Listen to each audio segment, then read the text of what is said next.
He's messing with you.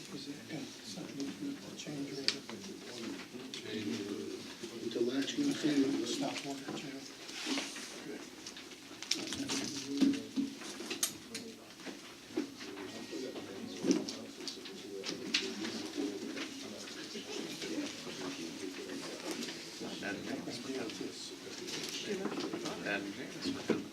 What?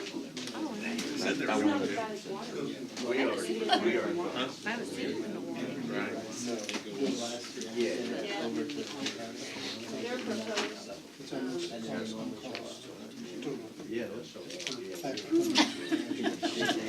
I'm like, That is bad. Yeah. so you can keep that.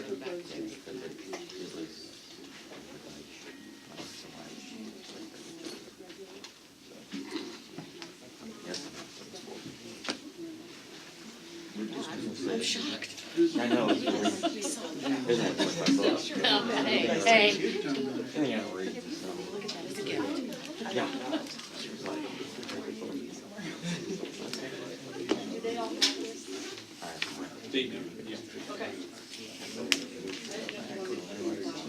Well, they gave them. That was my guess. Okay.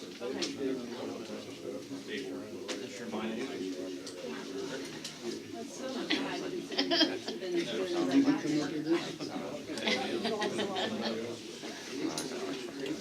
I know. Just That's fine, no, no problem. But, see, anything else that you if you want to do, transplant. I mean them from which doesn't make it any better.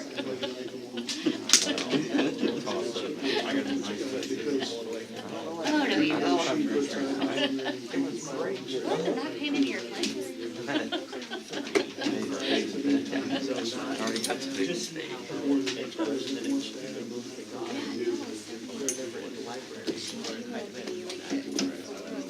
yeah, that's cool. You said this one? Okay.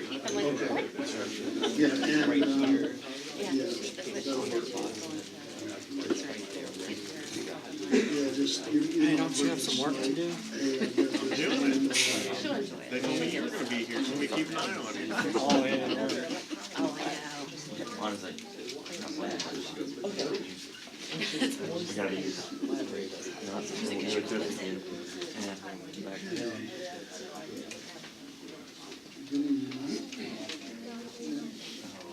Looks like they had fun at the zoo the other day. Yeah, I'm jealous. I know I saw Yeah, I'm sad I missed it, but oh well. Yeah, Dad was real happy when we did The that. Indianapolis is a lot easier to get around. He's like, Is that correct? It's up and down and up and down. I know I've been there since then, but I don't remember. She went. We've been there several times. Olivia. Two months with her. I'll be glad when he's elected. Which one? I'll be glad when the elected gets out of our system. Yeah. Hey, tomorrow. I'm getting phone calls. Really? I know it has to be because it says unknown, but no number. I'm like, yeah, like I'm. I gonna just don't answer. answer those I anymore. know, I'm like I'm gonna answer that. She's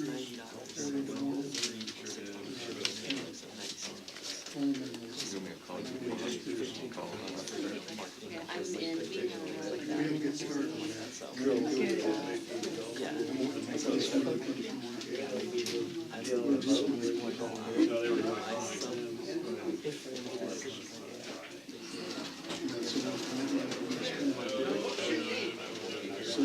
There they are.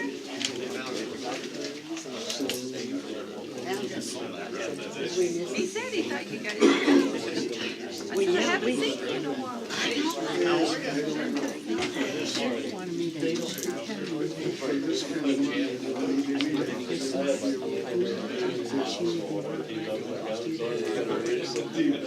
Okay, thank you. She likes that side of it, she doesn't like the delivery side of it.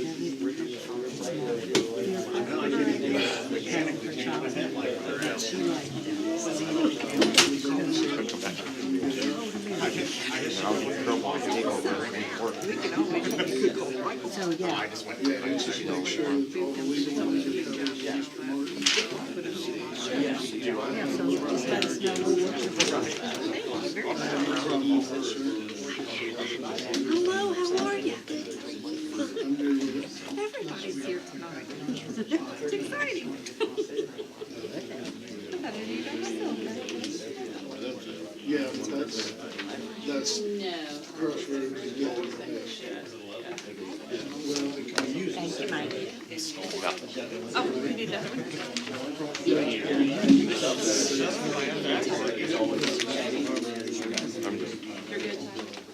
Yeah.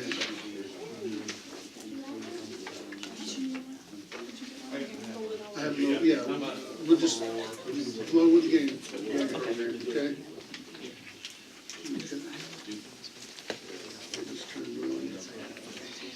Real quick, what's this discussion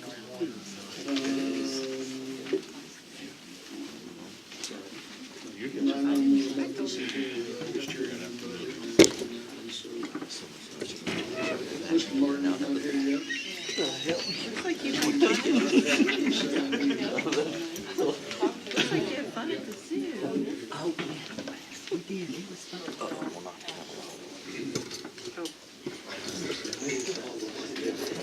Maybe. Maybe. There you go. She said everybody said she'd come in here. Even the policeman. I've noticed a long time you never went across it. No, I mean that the first one. Ed Martin, Jack Bodiker. Not too bad, you on your way up? Oh, okay, we'll see you in a second. You must have one in the box that we Who we waiting don't keep to. on? The attorney? Yes, thank you. Martin, couldn't spit that. They got that there. I was like, what? There he is. All right, I'm gonna separate you two if you don't straighten up. Hey, y'all know where that door is. Did you put out a photo? You can do Mark, Lindsay? Come on.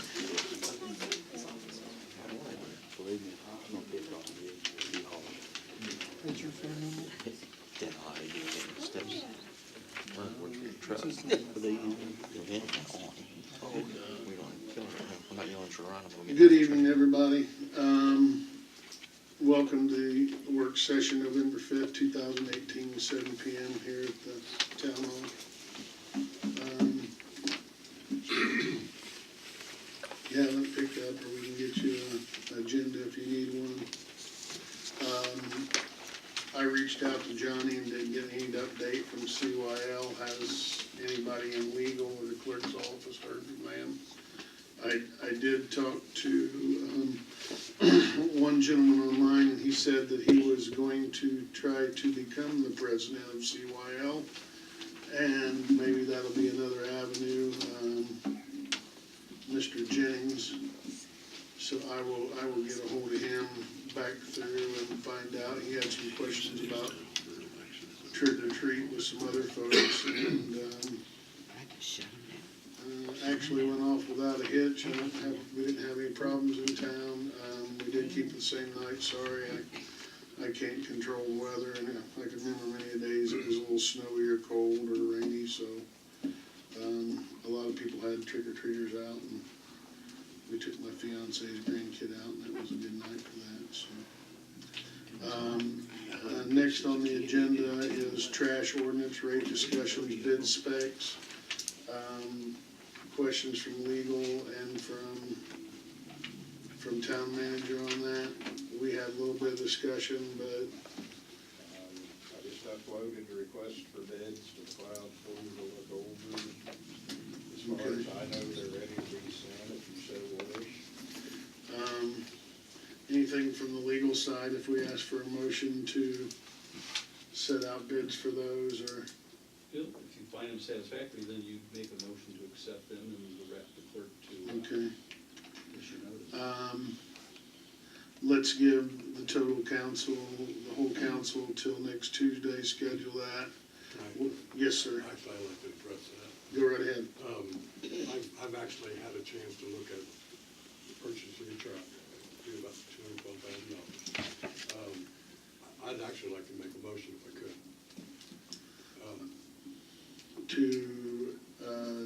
Well, let me just share what I'd like to do, and then you can tell me the legal, whatever. As far as I'm concerned, I've talked to the manager and I've talked to the mechanic. The truck that we now have on staff is capable of operating another year. I am not in favor of raising our rates if we have to buy totes and things like that. So I'd like to make a motion to, can I go ahead and just read this motion? Okay. I make a motion to rescind the decision to purchase a new trash truck, to accept the $1287. I think that's what was decided, the increase for trash service. Continue to operate and maintain equipment already being used. Trash orders must be followed and monitored by a manager. No elected official, manager, or employee will alter or perform favoritism for anyone. If residents complain, we will respectfully explain to customer verbally and by letter to said individual to explain why items were not picked up. A notice sent out explaining the rate increase to all residents. I think we need to close this trash thing. It's been going on forever. And we're $160,000 in debt now. So by increasing to $1287, we'll start, some monies will start coming in, and we can look at this in a year. I'll second that. Motion as stated. Would you like this copy, please? Actually, I want to keep A motion, Jack, share the top one for me. yeah. Something to summarize there, the first, yeah, in the first paragraph. Let me take a look there. A motion to rescind the original decision for a new trash truck and accept the $1280 increase and continue the operation of current truck to be used, and bring this back up for discussion within this year. Is that basically a summary of what? Can I have a copy of that, Susan? Yeah, I'm just gonna take it so I can type up real quick. And there was a motion made by James and a second by Dan. All those in favor, say aye. Sounds like a good idea. Opposed? Abstentions? So carried. That will lay to rest, and we will look at it within a year.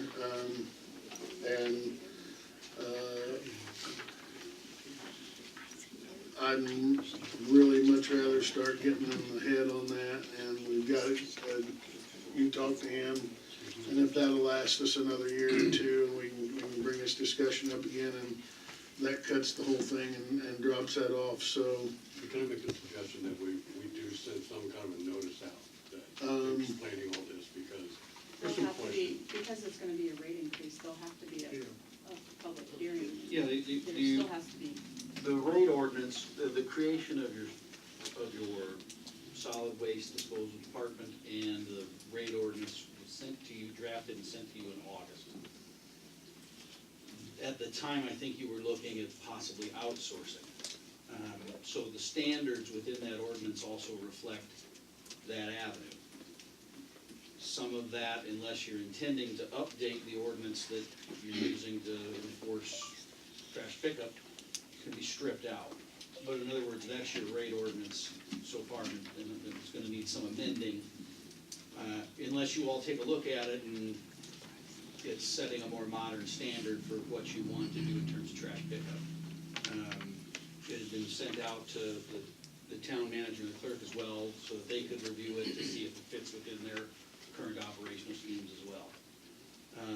If you're looking just to introduce a straight rate ordinance, we would still need some of the organizational language in there regarding creating the department, because you've been so far managing your solid waste disposal under your sanitary sewer utility. And this separates. Whereas here you want to separate it out into a separate department, yeah.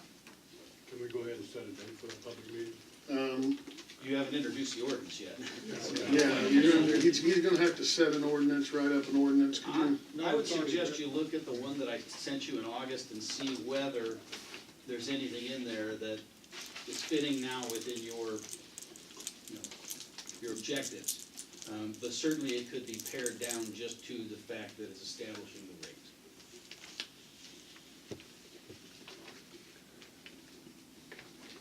Any other comment from other council members? Mark? No comment. No, I'm glad we did it. Dan? I'm really frustrated. I'm good. Okay. Let's, all the council members look at that ordinance and decide whether there's any contradiction for that, and if it's just a set rate, and that way we can get an introduction on that formally, maybe with a first reading link, and start moving through the readings and the public hearing, and keep that in motion, okay? And just to refresh my memory, and I think this was back when you held your meeting in the cafeteria, have you adopted the cost analysis, the rate study by, you'll want to do that prior to your public hearing. The statutes require that the rates, I'm going to paint with a very broad brush here, that the rates charge no more and no less than what is necessary to operate that utility. And that evidence is established in the rate study, so I think you'll want to approve that if you haven't already approved that. I know you looked at it and chose a number. To operation, but originally those costs were to incumbent previous cost. It's been some time since I looked at the rate study, so I'd have to You're review still it. gonna have to at some point fix the negative. It's gonna have to be fixed somehow, you can't pull it. Well, the from negative to- 1287 was supposed to accrue all that, right? Right, over time. Was there a time, well, it was set like in a 3-year period or whatever the lease or whatever the purchase program was, it was set in that time period, correct? Or we're just doing a temporary year right now? To try and start taking away from some of the deficit, yes. Yes. Okay, continue to look at that, and before we close unfinished business, if you can bring anything up to pertain, or any other council member has some kind of input on that,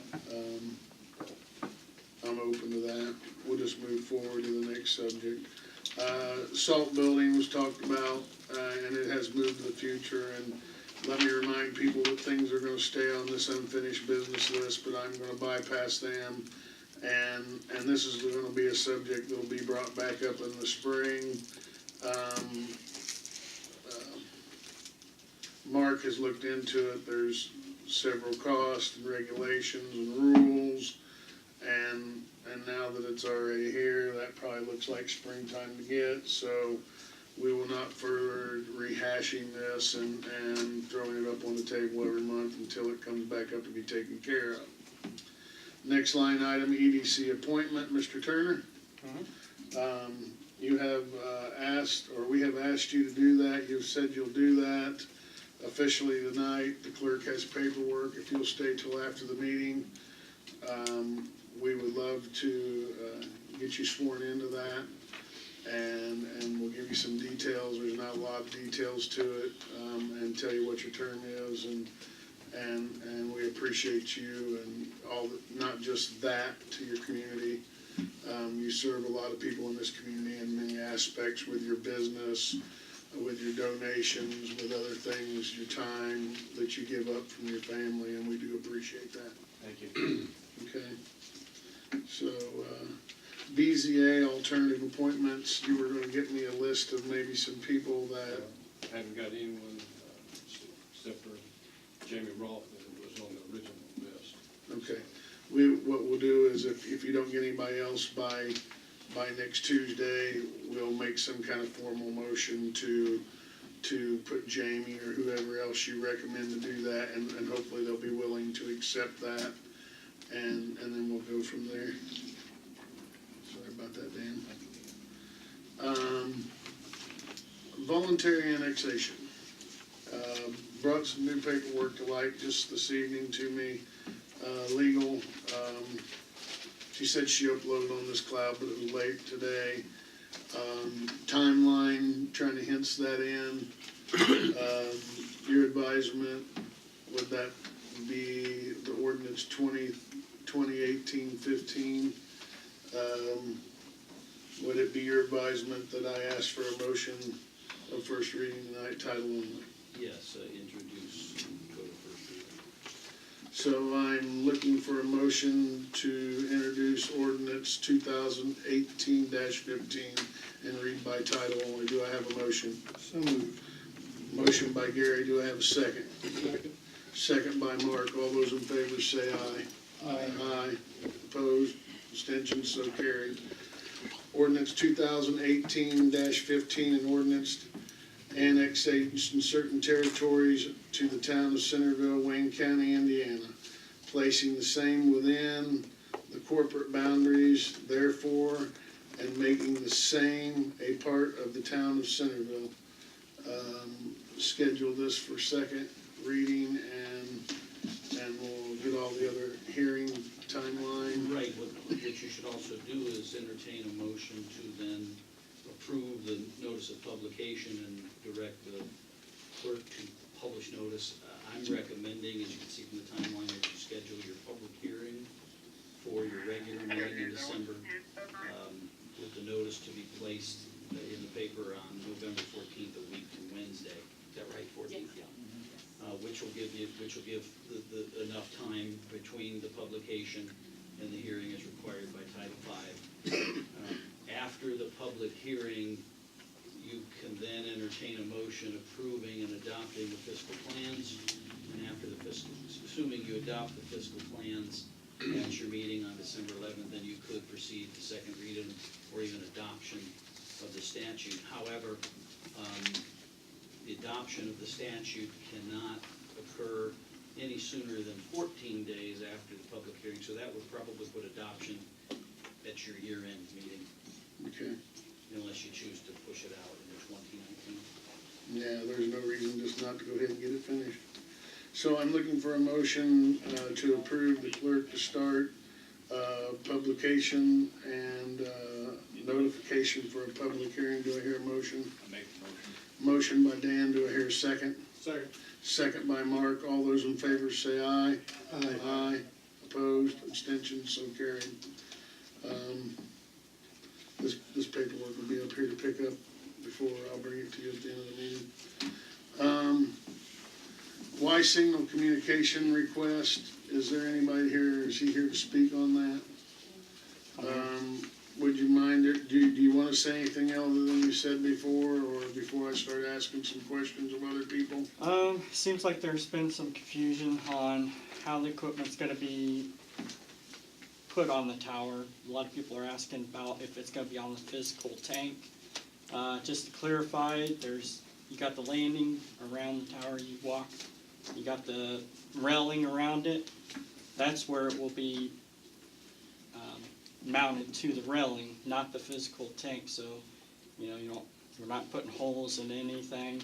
I even put in Appendix B on the back pages how it's going to be clamped to it. We'll clamp to the railing and then clamp to a galvanized pole. That way we're not scraping paint off the water tank to properly ground it. So we'll have that galvanized pole that I'll implement to ground to. That way we're not chipping paint away and causing the integrity of the water tank to rust out. Just to clarify that one. How many locations was it? Just that location? Is that correct? Yes. Okay. Before I come to council or anybody else, legal, any comments, recommendations? Well, I'm still looking into your tower lease with the current provider to see whether there's any exclusivity that we would be, to make sure that you wouldn't be in breach with that. But to back up, that's actually getting the cart before the horse. I know I've spoken with the chief of police, the fire chief, and with the town manager. I'm not certain where they are in their exploration as to whether, as a matter of policy, they would recommend that you rent out space on your tower or in that location. There are some other broader concerns that they would need to consider. That being said, it's still my opinion that looking at what the proposed terms might be, you're gonna need to go out for bid. You're gonna have that that lease rental appraised and then go out for bid. Now, it would be likely that Y Signal would bid on that, of course, and whether they're the only bidder remains to be seen, but, I don't know that you're That's if we there get to yet. that, at that point, correct? Correct. And I don't see Dennis. So, you three have spoke. Do you feel like all three of you have concurred on what your recommendations or thoughts are? Okay. Would either one of you like to please speak at this time on that? Well, we spoke about several things. Of course, we were asked to look into the interference with possible 911 or our radio services and things like that. It's my understanding that's part of why BridgeMax has gotten out of it, because they were using like a 2.4 gigahertz, which, you know, I'm not sure, I'm not into all that stuff, but it was interfering with 911 services. Because most of the 911 services now coming into the 911 center come in over cell phones. Because as you know, most people are getting rid of their landlines. And those run on a lot of these radio frequencies. And I guess they were finding out that there was some interference with their service with the 911. So that's part of the reason that they had gotten out of it as well. The other concerns we had discussing amongst the three of us was insurance, binders, liability, damage to the tower. If you rent it to one, you're gonna have to start renting it to others. You're gonna open it up, you're kinda opening a can of worms, so to speak. Okay. Start with you, Mark. Any concerns, thoughts, questions? Not at this point. Dan? Thought, concerns, questions? I have concerns about that, and then obviously, even with Pinnacle right now, we run into where we've come up for our lease agreement, we're stuck. We can't ask for more money as maintenance and stuff goes up, and we can't seem to tell them, take your tower out either. So that's always been an issue the last 2 or 3 times. Then they wanted to sell once you give them the spot, then they wanted to sell the spot. Sublease their spot out on, and, Yeah, okay. then you have no control. Yeah, and this is slightly different because you're dealing with a ground lease and they have the tower up, whereas here this is part of the utility, the entire real estate's part of the utility, and the tower obviously serves an important function for the municipal water utility. So I would resound your concerns and then even say it might be even more unique. But that brings me back to my original point that I think you have to decide as a matter of policy whether you want to put this particular property, whether it's the railing or what it may be, out for this type of use. Because if you do, then the statute's gonna require that you do it in a competitive way. That, as Dan pointed out, that you open it up. And you're gonna have to be very specific in your terms, not unlike the bidding process that you almost went through with the truck. You have to decide, well, what type of service do we want up there, and to what extent, what rights do we want to retain, what restrictions do we want to put on the tenants, such as co-location? It's one thing to say, we're going to lease to one tenant, and they can't sublet or co-locate. You might not get a lot of interest in the property in that way. On the other hand, if you leave that wide open, you run the possibility that once a tenant is up there, they co-locate as technology advances and spreads out and miniaturizes. And then you're leasing a much more valuable piece of property at below market rates, which is not what the statute means. So it's a complex situation. Gary? Well, at this point in time, I think I'd rather aim all my efforts toward cleaning up the tower and painting it before we do anything. That can always come later. But right now, cleaning up both towers and painting them has got to be our priority. Okay. James?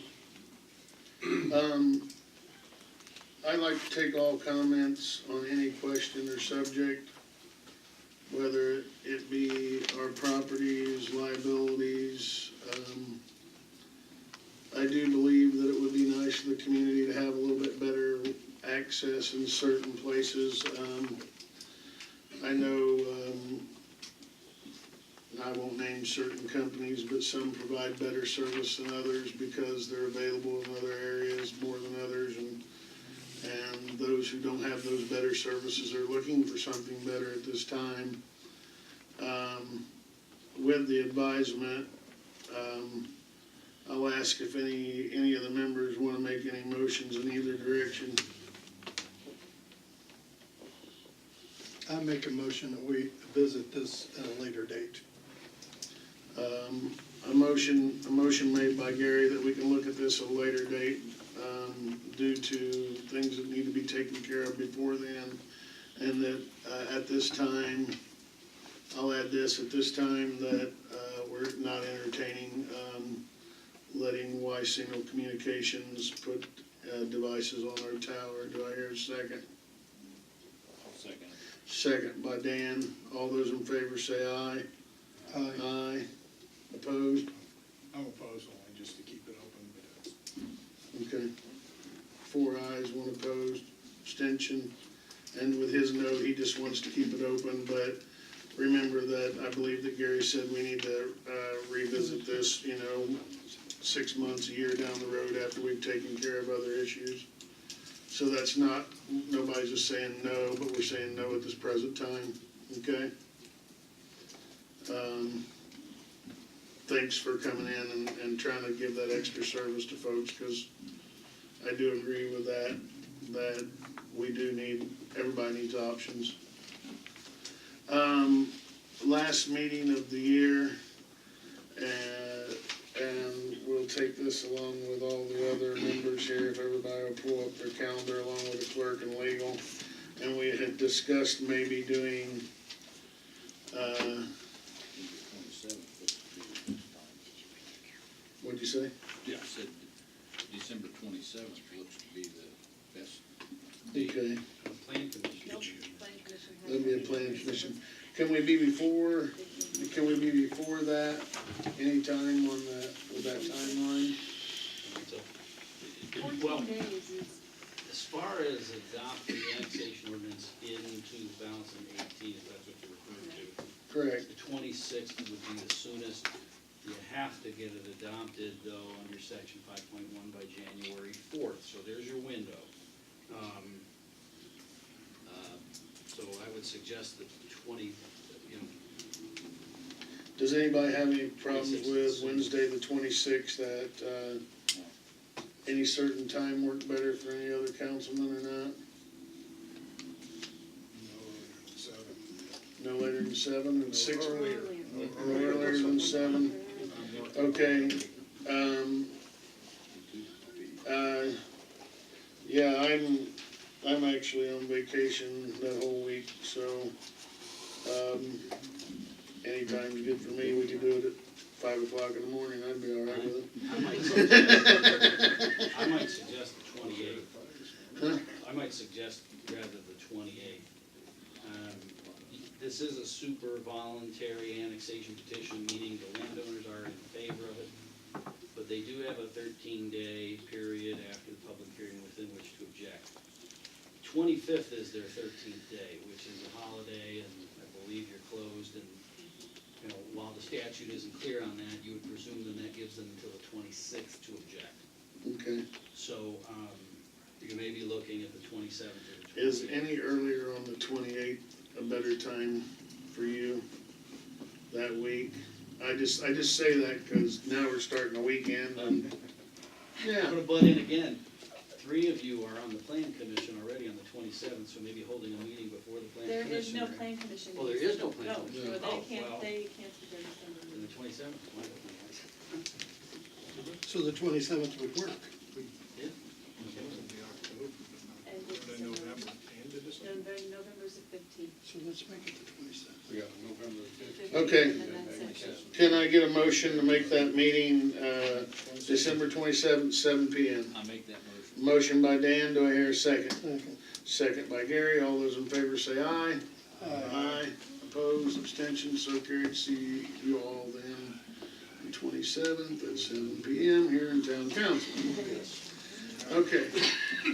Anything else under unfinished business that might pertain to those from the council, legal, or clerk? Nothing heard, move to new items. New items, Mr. Reagan Coke Center Program Presentation. Yeah, you can step right up here, we got a mic, we can listen to you. I got mine turned way up too. So I'll pass this around for you guys to check out.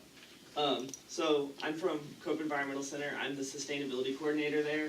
One of the things that I've been looking at wanting to do is a program that puts an energy monitor, which is what's being passed around in the libraries for citizens to come and check out like they would any other book.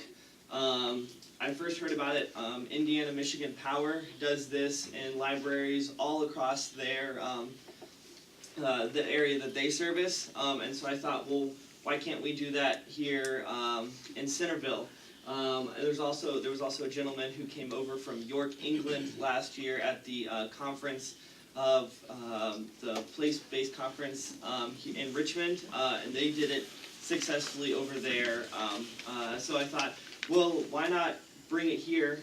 Because it educates consumers about how much energy your refrigerator uses, how much energy your TV uses, and if you've got a 10-year-old fridge and your fridge is costing you $500 a year to run, and a new fridge costs you $200, why wouldn't you go buy a new fridge? And you wouldn't know that unless you could check out how much energy it uses and how much that will cost you.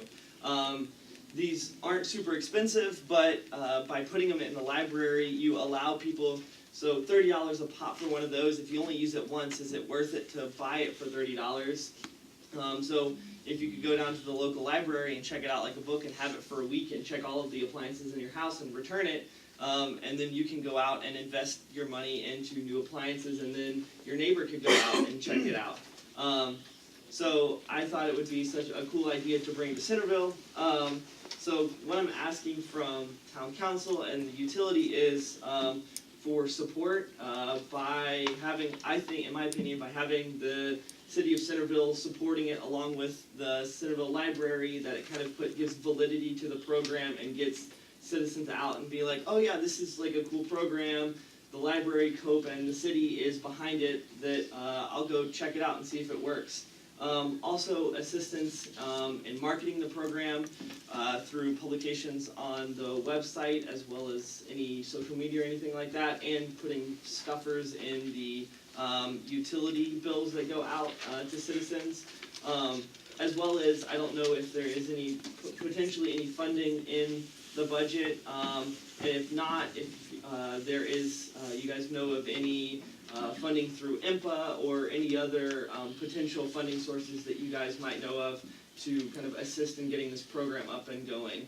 I'm thinking of starting off with 3 meters at first, and they're $30 a piece, so $90 total plus taxes and shipping and handling. So less than $100 to kind of get the program up and going and see where it goes. And if it takes off like wildfire and people are checking them out and there's none to be had, then we'll go out and see if we can get some more and keep the program going. So I don't know if you guys have any questions or anything like that. Mr. Reagan, we have a longtime member here that deals with IMPA, so I'll ask Dan if you'll ask some people with IMPA and see what their feedback is on this. Town manager's feedback we'll get with you. We'll bring it back up at next meeting, talk about if the town council as a whole is interested in helping with not just the financial investment, but like you said, the media investment, put it on the website, clerk takes care of that.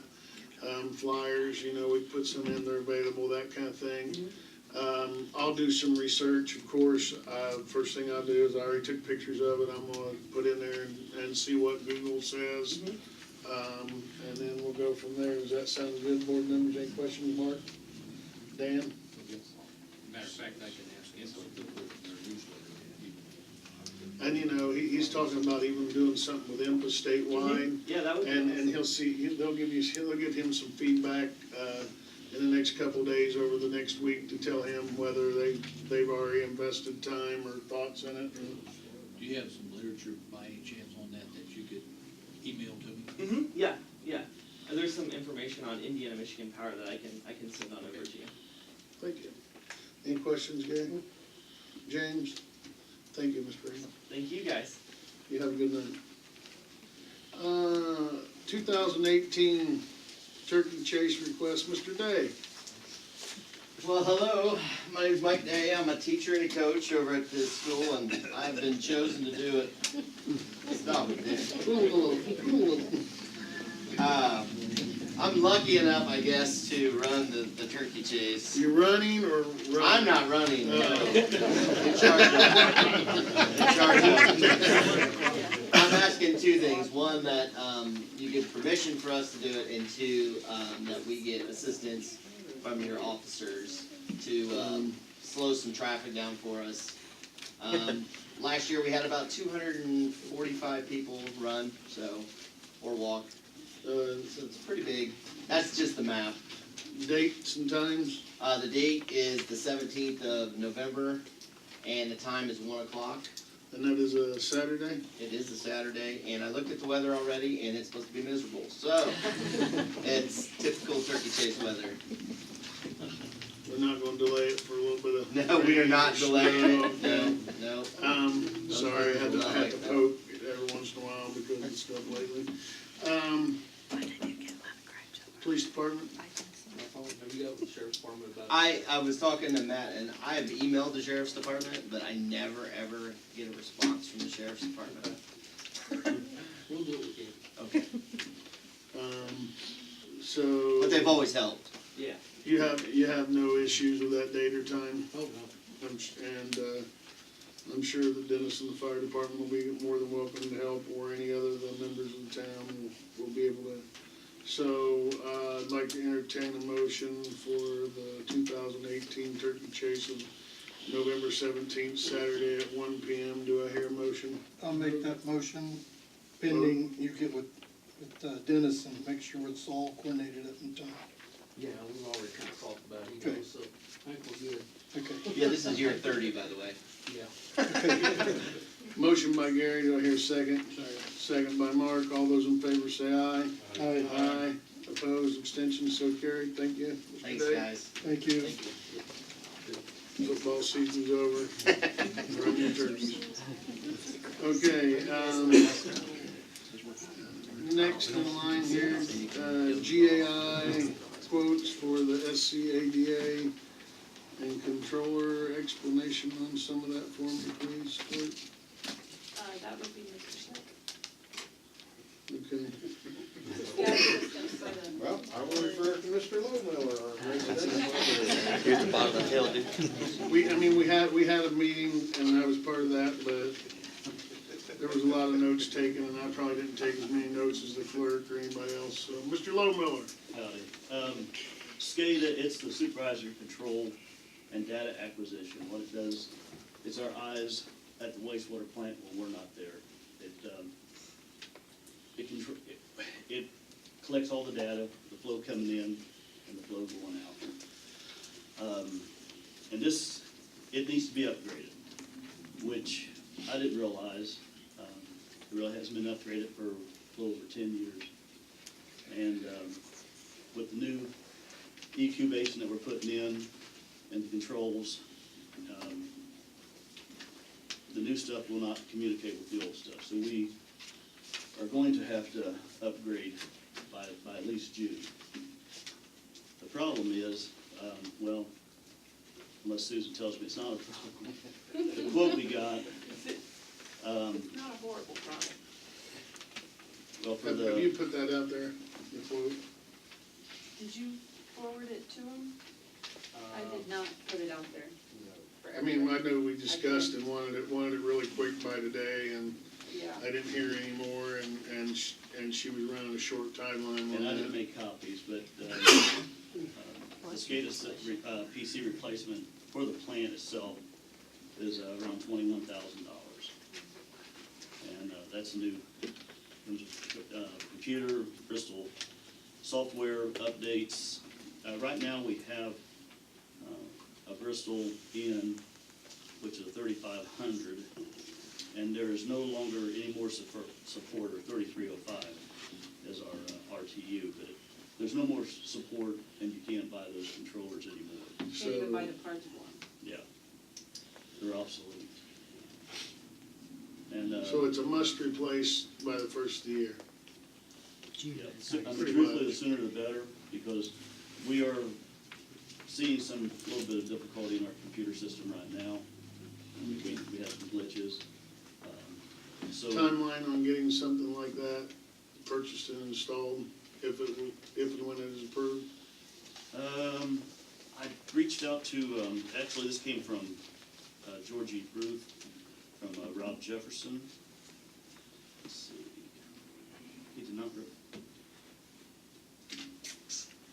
give me a timeline, but I can get that.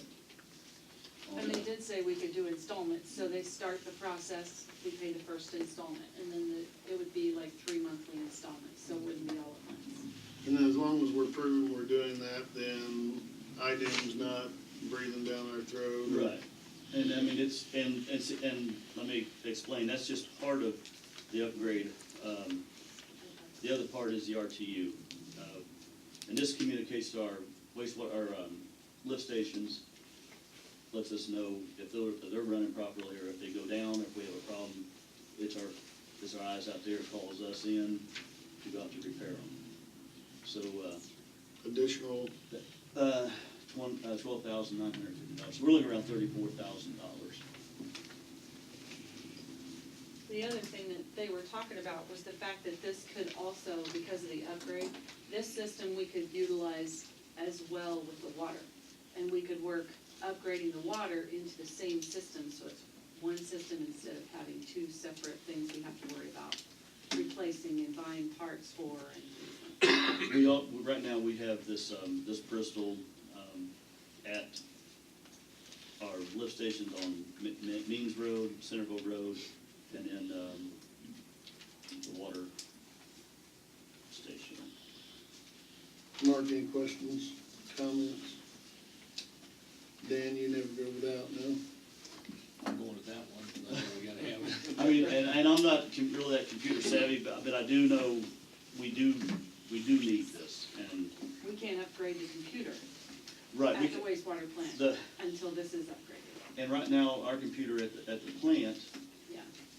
I can't scan. So when you, okay, yeah, go ahead. I'm gonna wait for any more questions here. James, you got any questions being, okay, wastewater, water, any questions?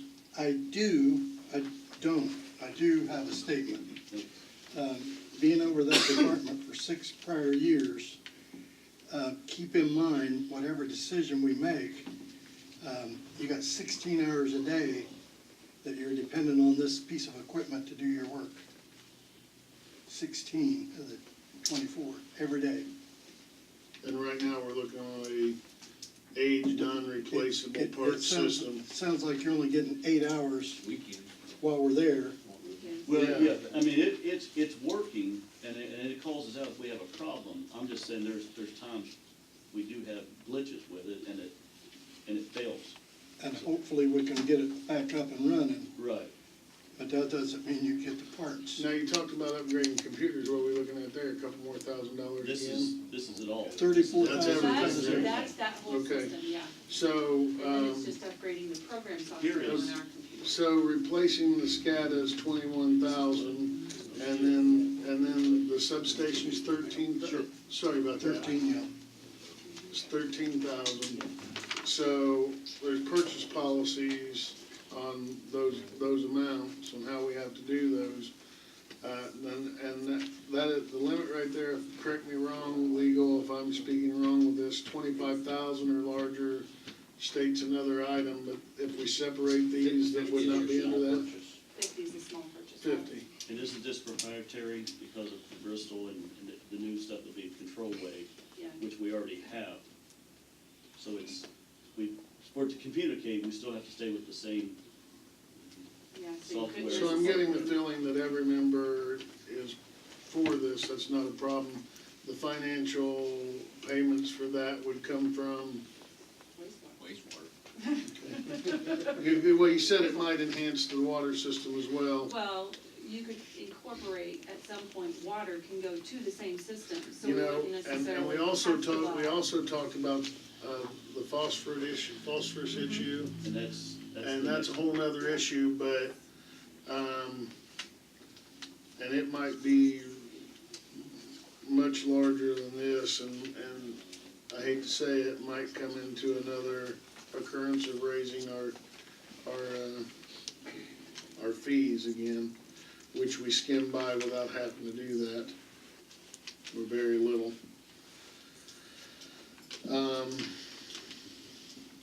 It's something that's gotta be done. Does any member wanna make a motion on this? I would, And the motion would be, to let him go ahead and get the replacements in order and ordered all, might as well go all the way. With the new system, move forward with the new system? Yep, with the 34,000 total. motion made by Gary. We're gonna split this in 4 payments, is that correct?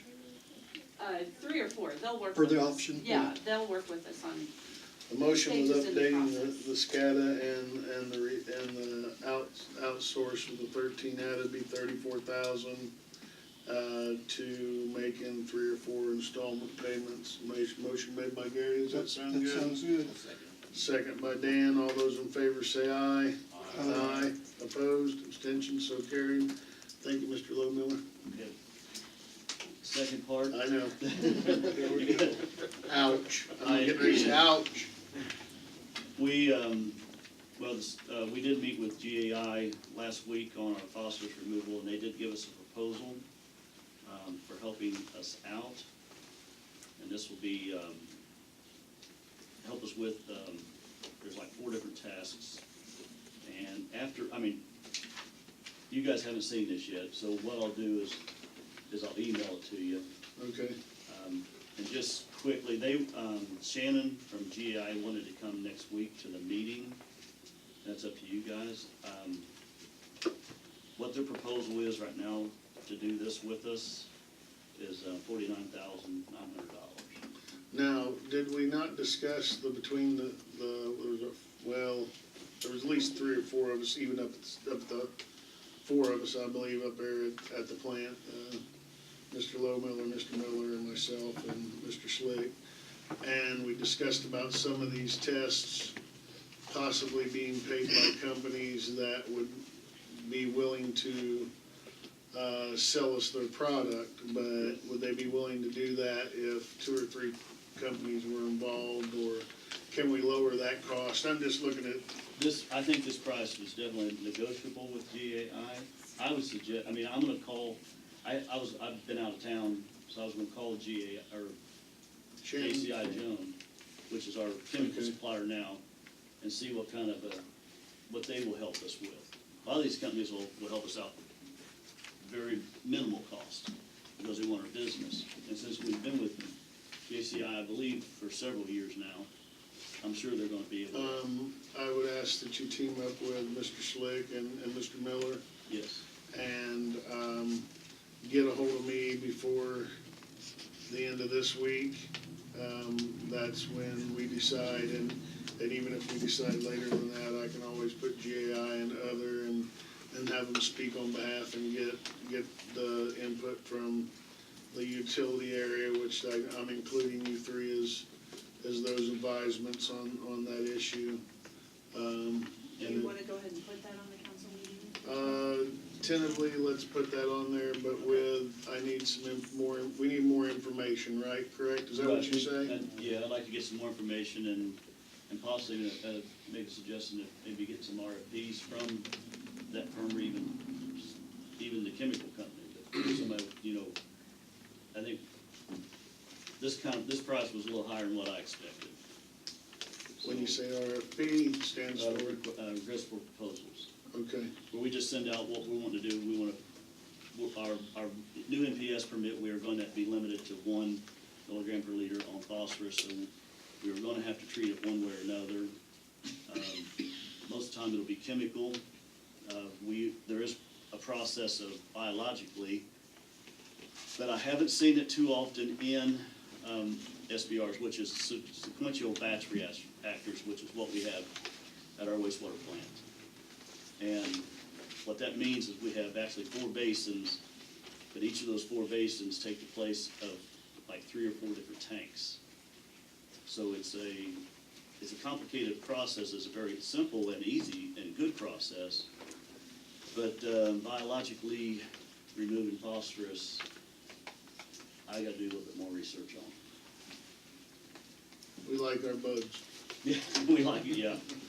And there's, and I could go into how biologically that's done. but I'm gonna bore you Yeah, guys. you're gonna push stuff out the other ear right now, so let's just go with that plan, get some more information. I'll keep in contact with Yeah, everybody. and let Mr. Bulllen know, he sets the liaison there, so what I don't hear, he can hear for me and then pass it on to me as well, so. All right. And then the other council members as well, because we make a decision between the 5 of us. Thank you. Thank you. Okay, 2019 health insurance and options for the town.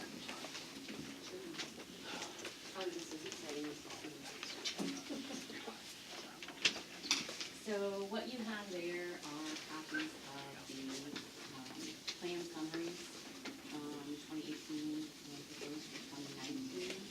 You also have the experience through September 30th for the plan, as well as the HealthWorks summary. So as you know, last year we moved to Lifestyles and incorporated the HealthWorks Corporate Wellness Center. So I met with Susan last week, and what she and I talked about was leaving the 2 plans as they are with the $1,500 and $2,500 healthy choice plans through Lifestyles. Those still can contain the $500 deductible buy down for an individual, $1,000 for employee, spouse, and family. It also still includes HealthWorks Corporate Wellness Center. I'm pleased to announce that the renewal was a 0% increase, so there would be no increase to the employees. Wellness credits, you did receive wellness credits on your renewal because you had 50% participation in the wellness programs, which is great for a first-year client with the wellness programs. The loss ratio, as you will see on the last page, is 82.5 through 9 months, which is great.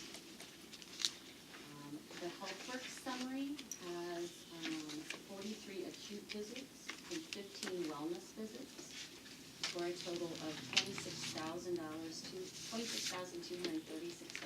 of services received at HealthWorks by your members. The cost for HealthWorks during that same time frame was $89.01, so a little over $17,000 of free healthcare was received down at HealthWorks. The one thing that I would like to add for 2019 is we have increased our benefits department and wellness staff. So what I would like to do is have Brandy Pardo from our offices work with the department heads and Susan to increase that wellness participation. Because as you increase your wellness participation, that helps buy down your premiums for the next year.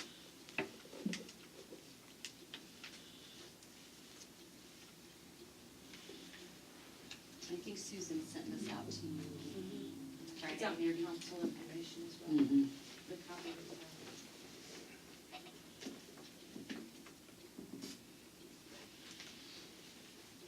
Any questions, comments, concerns?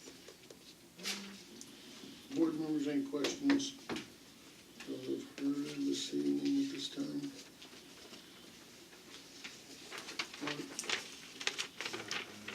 Dan? Gary? At this time, James?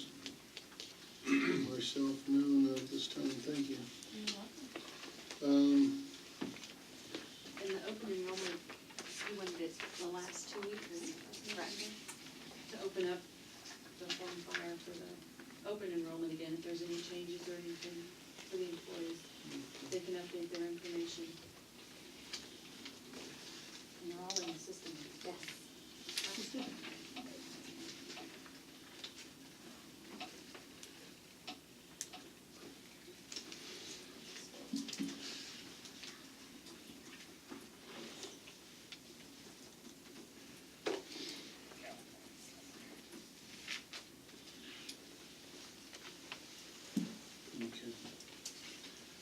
like secrets, I was just kinda looking around there, that's Heather. I always like options, this is the same thing as we had, last year with, just amazes me that there's no increases because, we've been, where I work with the same thing, and mine went up $17, every 2 weeks.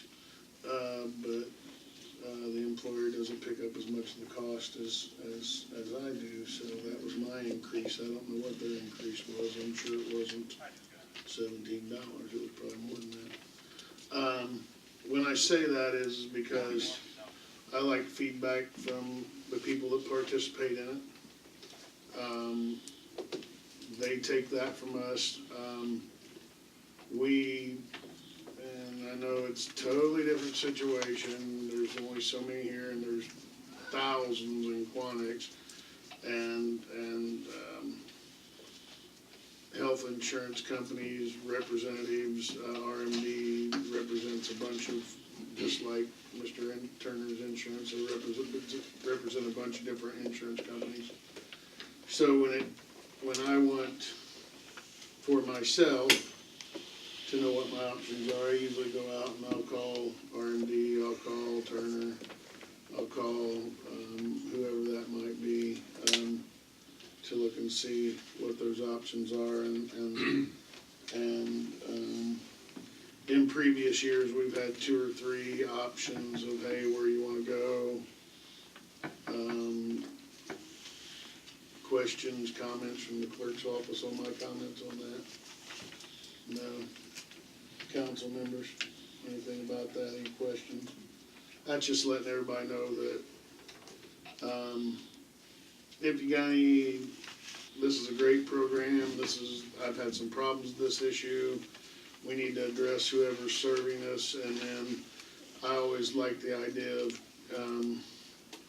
is there better options out there? I helped along with picking this option last year along with the other council members. And I did that because most of the employees, the participants, wanted that to be picked that way. Myself personally, the biggest thing I hate with the insurance business nowadays, out of pocket. And that's because I incurred that last year. I'm probably going to incur that this year due to my health concerns.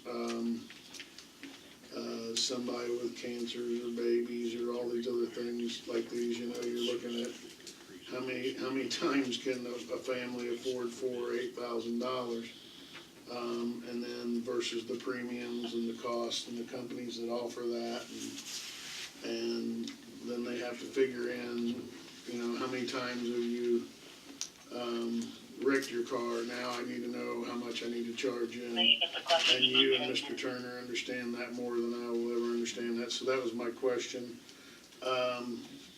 Final decision on that, did you say an enrollment?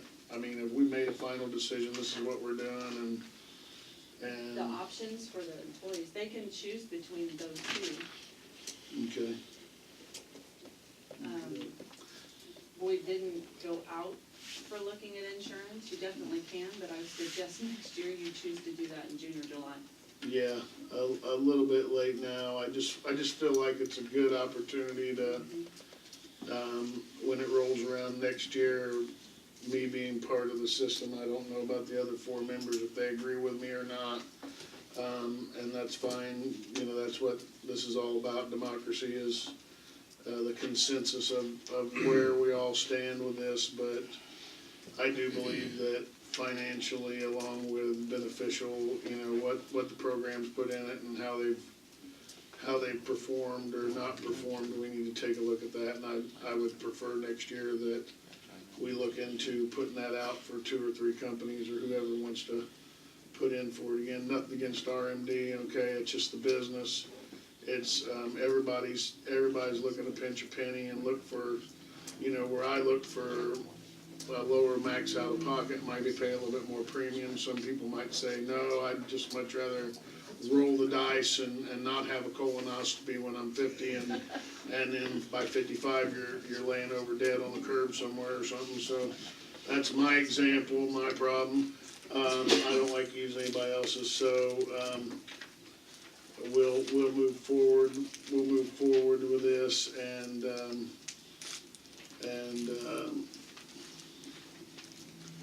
I'll let some employees speak at any time they want to come and talk to their department heads, the clerk, council members, so we have an idea of what the performance is. And most of all, because RMD is serving you right now, you go see them and knock their door down or call them a million times if you have problems, or if you want to call them and say, hey, you're doing a great job, that's good to hear too. I expect that out of everybody, and nobody is as fortunate as this town pays 93% of the cost, depending on where you're at. And again, there's no, this is way out, this is like not even apples and oranges, this is like an apple and a nut when I say Quanix, because Quanix has thousands of employees, and our company actually hires somebody for a health insurance advocate. So if RMD is not producing for Quanix, then we call our health insurance advocate, and we ain't got to bother them. They call them and make sure that's getting taken care of. And I'm sure with them it's the same way. So at Ball State. So with that, a motion, we move forward and get this open enrollment done with this insurance plan. Do I entertain a motion? No, I make a motion that we continue with R&D. Second. Motion by Mark, second by James. All those in favor say aye. Aye. Opposed, abstentions, so carried. I was moving right along there until I decided I'd get long-winded with that. That's just me. It's all good, sorry folks. 2019 salary ordinance discussion.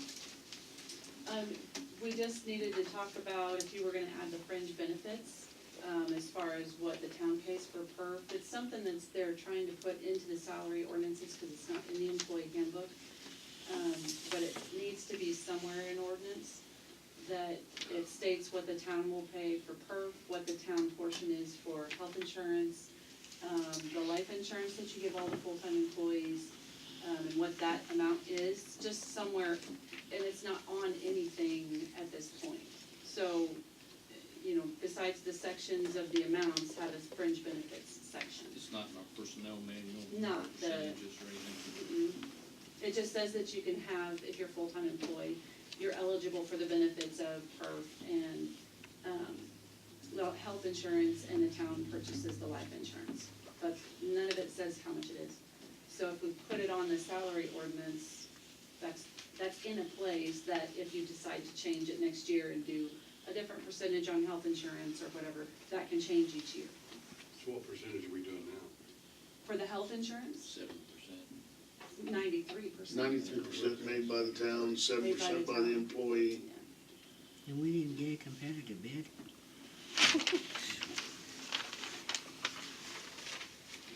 And then the town pays the perf.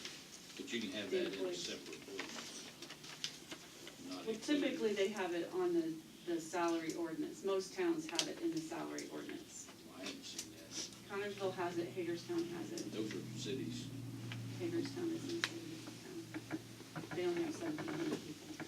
It is something that the federal government has been looking at. It's one of the classes that we had, that you put the benefits that you're giving to the employees somewhere. And you can put them in the employee handbook if you want. But if that changes, then you have to go back and change the employee handbook. I make a motion, we just put it in the handbook. Okay, hold on just a second before you make a motion, please. Sorry, didn't mean to interrupt you, Dan. You got any questions or comments on any of that? Yeah, if we put it in the handbook, then there's a chance that it never gets addressed again. If we make it part of the salary ordinance, it guarantees that we'll look at it every year.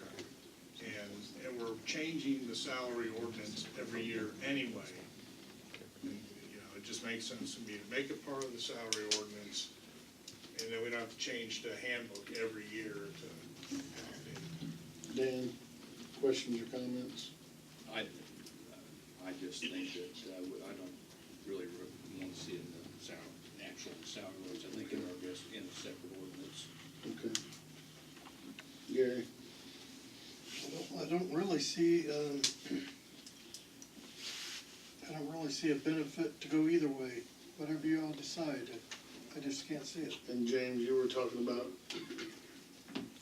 where your perspective in the short term that you're getting the information, I don't know. Okay. Legal, my question to you is there any way that, this is, I don't know, man, I could be wrong, these are very confidential information on not just percentages, well, you're saying percentages, but is there gonna be dollar amounts tagged to something so somebody can come up and say, Jack's insurance cost the town $10,000, where Ed's insurance cost the town. Okay, Yeah, that's public record. Names and information isn't, but the percentage that the town pays in insurance. that's exactly what I'm saying, that That's- will not, when you, The when, percentages. okay, percentage, okay, percentage, not dollar amounts, there's not dollar amounts out there segregating me and Mr. Martin. Well, Well, by position, it's all public record, right? yeah, but I'm wanting to understand your question here. There are state statutes already that deal with health insurance, right down to public safety employees, to the dependents, and to the spouses. Those statutes aren't clear, or rather I should say they are silent on whether you would codify that in ordinances. And that can go both ways. That can mean that you either can, as it's being discussed here tonight, in terms of how much you would pay towards group health care insurance. The statutes require that if you provide life insurance, you have to pay a part of that. And so that could be discussed in terms of not just percentages, but also real numbers as you're working on your budget, for instance. You have your salary ordinance as well, and that deals with fixing compensation, reasonable compensation. That is a budgetary item also. So these two are exclusive. There's no reason that they couldn't be put together, but they could also remain exclusive. The fact that the statutes are silent on group healthcare insurance and life insurance might reflect that the town has the ability to enter into contract, and those things might be addressed in contract as opposed to ordinance, which may change as you change vendors or as needs change over from year to year. So that's a policy question, I think, that you have to We need to debate. I don't decide. think there is necessarily a right way or a wrong way. It's how you choose to do it. Fringe benefits specifically relating to vacation pay and sick pay and paid leave, that's under an entirely separate statute as well in Title V, which deals with fringe benefits. And you do have separate statutes, I think, depending on the department that deal with that. Some, I think, are in the employee handbook that's been incorporated by reference into a particular code section. Others are in the police department's standard operating procedures that are incorporated by reference, or maybe actually a specific statute. So if what you're debating is, let's go ahead and get all this under one roof, that is the salary ordinance, so we're looking at it once a year, that certainly can be done. If it's a question of, well, you know, we're gonna leave what we have under contract, just in that way, then that's fine.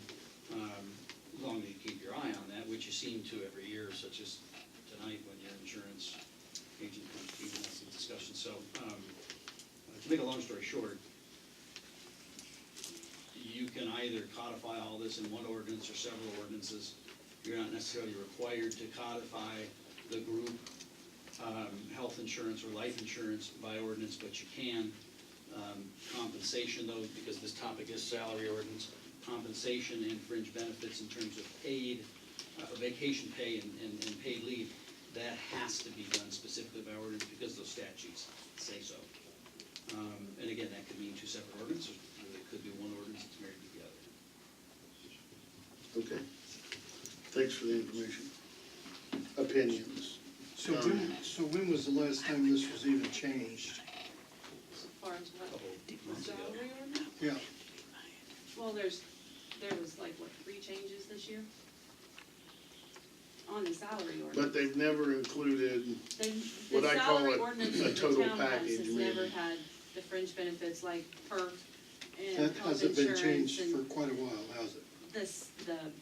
it's never format, included, yeah, it's has never not- included all It's that. never included all that. And It just is says- there a reason that we have to, or is it more, I think they were just, in the class that I had, they were just saying it's better to have that information somewhere to know that the town is doing 11.2% and the employee is doing 3% of it. and then that the town- information come from what association or accreditation? It was AIM, And- okay. in one of the summer classes. And Mr. Bulllen, I'm very sorry about stopping you in the middle of motion. I thought we need a little bit more information. So at this time, would you still like to proceed with where you were going? Okay. I would like to digest this, unless another board member wants to make some kind of motion.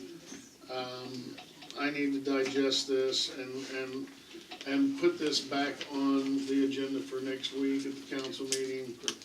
And we will get more information, opinions, policies, recommendations, legals, non-legals, and go from there. Any more questions or comments with that? Mark? Dan? Gary? I got one that just keeps haunting me. If we haven't changed any three of those in quite a while, what brought this to light? To have it written down somewhere, But if we've got so it in, that a- we, if we've got it in the handbook or a it's not policy, in the handbook, the perf is not in the handbook. The amount that we pay for life insurance is not in the handbook. It says the town pays for it, but it doesn't say what it is. It's in the minutes, it's in the motion. Does it say we pay 97% or 93%? That 2 years ago, I think we did that. And those are good questions, and we'll digest that information through the week and communicate with each other, and we'll move it to James. If it's that simple as just documenting it, I mean, you're not changing it, you're just documenting it somewhere. I'm not sure why that's a real big deal. Take a look into that. That's another good question, another good answer. Correct Yes, me sir. if I'm wrong, but I think the 3% employee contribution perf is mandatory. Right. Yeah, it is. Set in state law It's to have somewhere. it it's to have it down, written, Read this to section. explain what the benefits that the town gives. Don't do it. No, but in that Indiana code stated somewhere where employees of a municipality that participates in perf pays a minimum of 3% toward their Yes. perf, and the town has to pay a minimum of X amount percent.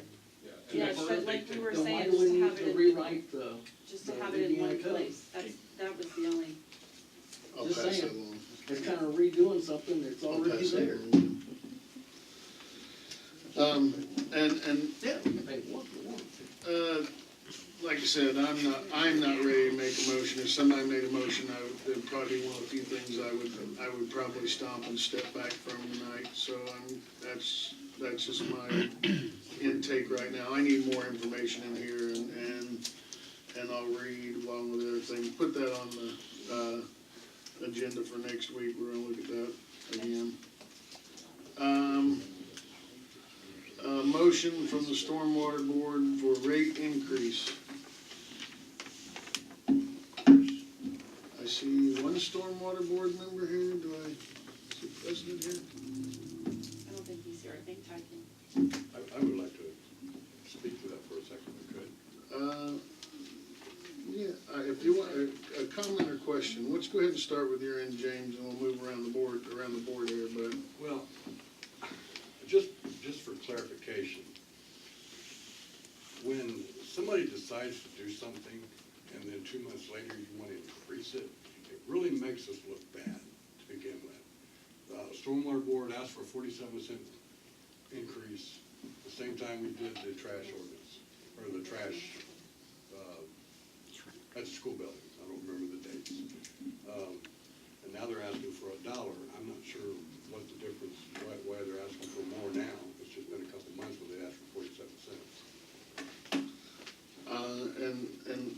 I'll comment on that here in just a second. Gary?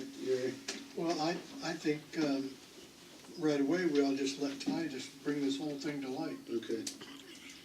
Any questions or comments before Ty gets up?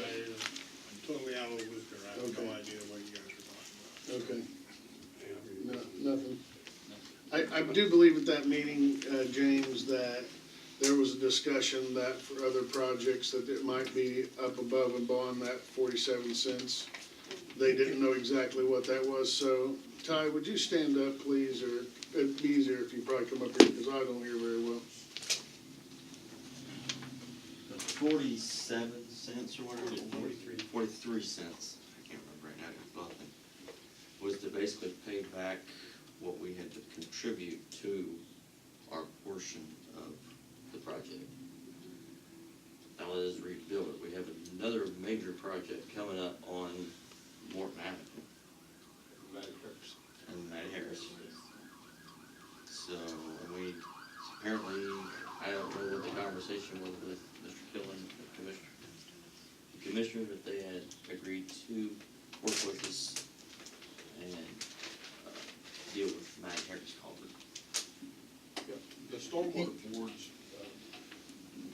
the amount that we have in stormwater already, we're paying a large portion of that, the accumulated funds that's in stormwater. A large portion of that, the majority of it, is being used for the stormwater project, along with the grant. That was the portion that we had to pay.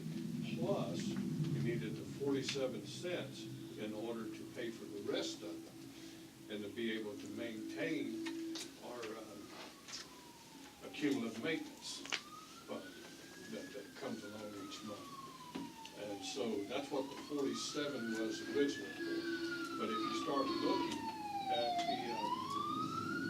all the other projects, the Matty Harris project and the Morton Street, which we would have some to contribute in both those projects, then you need to start accumulating that money so that you will have it in the stormwater in order to address these two other projects that's coming up, plus anything else that comes down the stream. And the board's recommendation was that instead of doing 2 rate increases, let's just go ahead and ask for a $1 increase, and that will generate the money that's necessary to replenish the cumulative funds and to cover our costs on these projects that for the grant and so forth. And that way we would not have to come back and pay for different rate studies, and come back a year later and 2 years later and ask for another rate increase. The existing stormwater rate has been the same, and it's never been increased since it was founded. So it's been 2004 to 6 that we did the stormwater rate. So it's been on the books now for 10, 12 years without any increase. And I think basically what he's trying to say is, we're gonna deplete all of our money at this rate right now we've got. Right. So if we don't increase the rate, we won't be able to do anything from this day forward. Yes? What would be the legal? Yeah, I'd like to make a comment on the procedure, just to clarify things. There's been a rate study done. It is in draft form, and it looks specifically at the proposed SRF loan. The town filed an application to SRF, to the flood control program, to borrow $250,000 to contribute towards the cost of the Poplar Avenue culvert as part of this entire project, in which there's local match coming from existing stormwater funds, from the depreciation and sinking funds, the grant, and now a $250,000 loan, which you have yet to close on. That's gonna require a financing, a bonding, in order to receive that lump sum of $250,000 cash. And to pay that back, the Stormwater Board's been recommended to raise its rate by 43 cents, which is an across-the-board rate, which would take your 1 ERU unit of $8.50 to $8.93. That's absolutely necessary.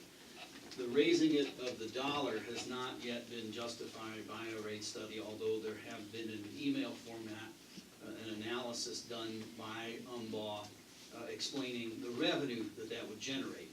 The 43 cents is, again, absolutely necessary, because that does address the bond covering the debt reserve, paying back the loan within the parameters that have been set by SRF in terms of time and interest. That remaining, what would that be? I can't do math in my head very well. 53 cents that they're asking for, 57, sorry, is 47, 43, is just a number. Now, we've talked about this before in various contexts about the Speedway case, that if you're gonna have an across-the-board increase, you can probably do so without going through a full-blown cost analysis. But it's always been my recommendation that you at least look at those numbers carefully, because like any public utility, you should be charging what is necessary, no more, no less. And right now, while certainly there would be a need for that 57 cents to replenish the local match to look at future projects, I haven't necessarily seen where that justification comes from. That's not to indicate any opinion on the matter, that's just to say that if we institute a $1 across-the-board rate increase, and there is remonstrance, I think we can justify 43 cents pretty clearly. The verdict is out on the 57 cents. I mean, to be facetious about it, I guess you could say that 57 might as well be $2, $4, $3, it's just a number. That makes sense. Any more than you wouldn't expect any other public utility to go to the regulatory commission and say, we just want $3. You know, they have to explain that. So there's going to be the need for the Stormwater Board to adopt that rate study. They have to hold a public hearing. They've already looked at the rate study and I think determined that the 43 cents is necessary. They're recommending $1 to you. The reason being is that after they hold their public hearing, the statute requires your approval, the fiscal body's approval, before they can assess and collect the rates. And that's as simple as the statute is. So what that means is you're going to have to pass an ordinance. Stormwater Board's going to hold a public hearing. After the public hearing, you're going to introduce a rate ordinance, and whether that goes through 1 meeting or 3 meetings, adopt that rate. Then the Stormwater Board can start assessing and collecting it. And again, right now, I think it's been recommended that that be an across-the-board $1 per ERU increase. So basically, the Stormwater Board may need to go ahead and order Humboldt to do a projected. Not necessarily, you know, again, with the Speedway case and across the board, you don't need a full-blown cost analysis, but, and what they've provided in the email is certainly rational. But it may be that they want that as an addendum to their report. Whatever the case may be, I think they need to take the rate study for 43 cents out of draft and work product and put that into final form.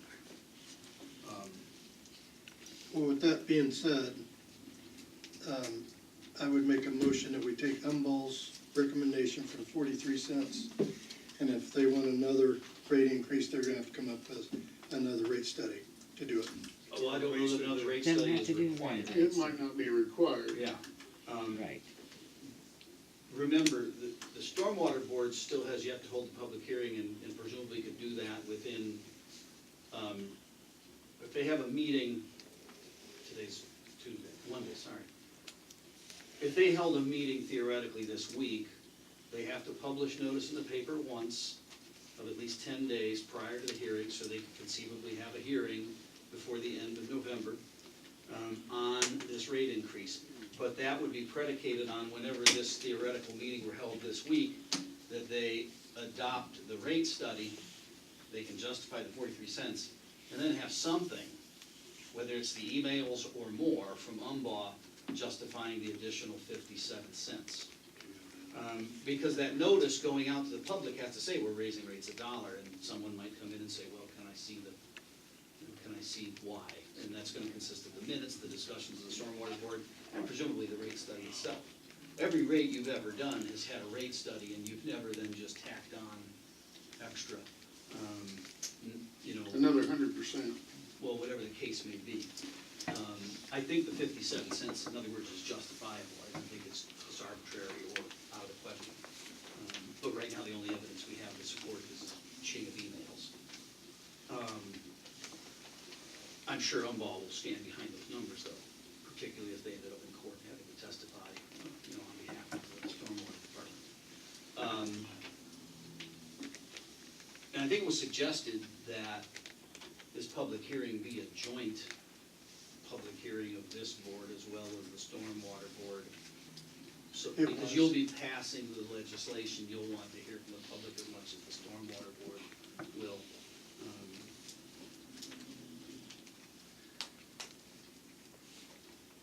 I don't know if that helps. Stormwater board must have a public hearing and work on their rate adjustment and bring that back to us along with any additional information, including emails to justify, to prevent monstrous on that increase. Wait a minute, Is that correct?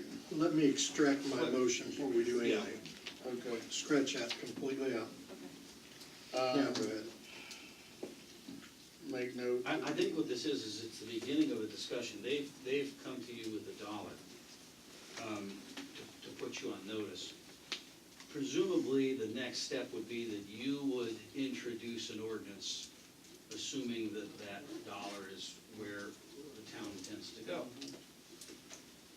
If the town intends to go that route, if you introduce that ordinance, you'd be then relying, you'd introduce it, go to first reading, move it to second reading at another month, and then you'd be relying on the stormwater department on behalf of the town at that point to schedule and hold its public hearing. And your hope is that out of that public hearing springs enough evidence for you to feel confident when you come back a second reading, a third reading, that what you're interested in is a just and equitable rate. The statute doesn't require those series of steps that as I just laid it out. The statute is much simpler. Again, it just says, after a public hearing and with the approval of the fiscal body, they can assess and collect rates. But if we look at any rates that we've ever instituted, be they electric, be they water, be they sewer, it always starts with the introduction of an ordinance and then a public hearing and then the passage of the ordinance.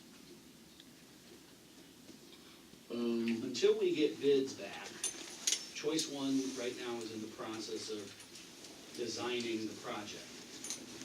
And we've heard from our grant writer that there's a possibility there's always the possibility that you can go over budget. It might not make sense for UMBA to necessarily report back to the stormwater board on the final rate until they open bids. Because then, in addition to the 43 cents and this rebuilding of funds, as it's been called, there might be a very real need to raise rates to deal with excess costs that exceed the budget of the project. We could have a hiccup, because I mean, look, we're already behind the 8 ball and wind up losing the grant. Yeah. And have to. Yeah, the 43 cents is a must. So stick with the 43 cents until a later date. Till we know what we're dealing with. We don't know. Right now, they miss You were anything. approved the $600,000 grant based upon your existing funds in an $8.50 rate. The adding of the SRF loan, the Poplar Creek, as Dan's pointing out, requires 43 cents. Which we must do. That's the most. As a must. Providing all the bids come in, we don't miss anything. Yeah, when the bids come in, they might be under budget, and that's great. If they're over budget, Then we got the an issue stormwater again. board might be coming to you and saying, well, in addition to the 43 cents, we want to raise rates again. Motions or recommendations? Wait till, I don't think you can do anything right now until we know what we're dealing with. Until bids come in and we know where we're at. Can we prepare an ordinance without a specific rate? No. Well, you could, but But you you can't introduce it. I understand, Yeah. I understand that, but have the paperwork ready, so And I think once we have, maybe Mr. Bulllen needs to communicate with the Stormwater Board after your discussion tonight, and at least let them know what your consensus might be on deciding on what rate they're going to publish and hold their hearing on. Be that at a minimum 43 cents or $1 or whatever the case may be. Attend the meeting. Make a meeting, get a public hearing. Decide where we're going with this. Yeah, but that may be a little bit premature, because until they do these borings and do this stuff, Till we get they may- bids. They may find out that they got a line that's gonna be more money. If you're talking about the extra 57 cents, I'm talking about the 43 cents. okay. do we know when And we have no time to the spare. bids are coming in? We will get to that shortly. Or if you wanna start it now. No, we'll just, We keep time. Didn't understand. My recommendation would be that you at least introduce an ordinance for the 43-cent rate increase to get your own legislative timetable going. We're not on a drop dead date on the SRF closing, that's sort of a tail to the dog here. But the grant, the 600,000 and everything else, we are jammed into a tight window. We miss and we lose. So, sooner or later, the Stormwater Board's going to have to hold that public hearing, but I think that should be predicated on the introduction of your ordinance. So are you saying that they should go ahead and maybe for the next council meeting, introduce the rate of 43 cents, and then as bids open, they could change that? Introduce an ordinance. The rate is not. Something, I mean, is that what you're saying, that should happen? Okay. Yeah. If I'm a member, and I do pay $8.50 a month, you know, if I see in the Western Wayne News that you're gonna hold a public hearing on a rate increase, I may very well wanna come down here and look at the ordinance. That would be customary, in these types of situations, even if the statute isn't specifically requiring that. prepare that ordinance at 43 cents at this present time. All right. I'll put it into. I appreciate the looking forward and trying to figure out where we're gonna need money on the bridge or wherever that might be, any other issue, but at this present time, let's deal with what we got going on and make sure we don't miss out on this $600,000 worth of projects. Okay.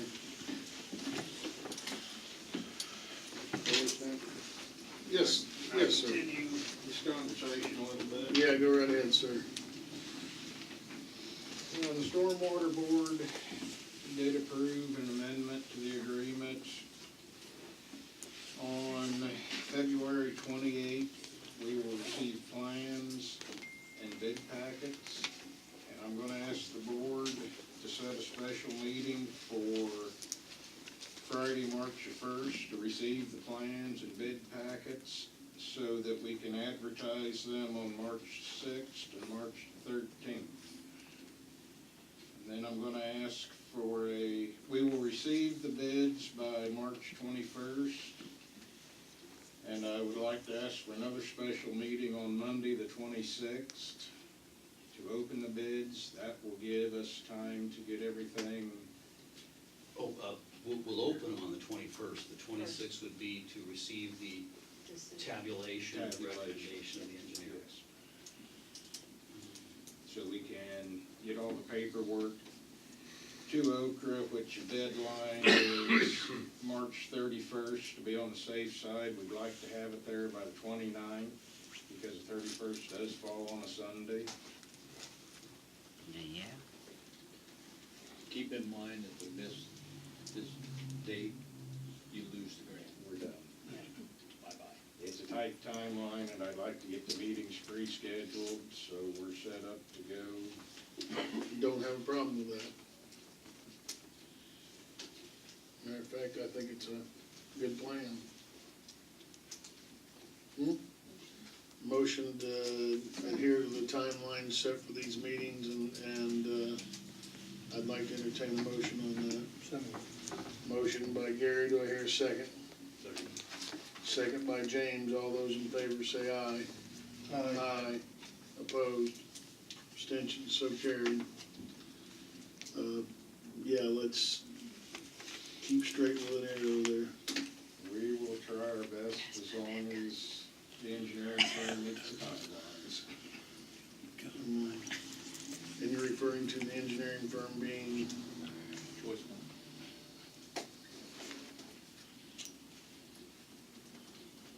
Okay.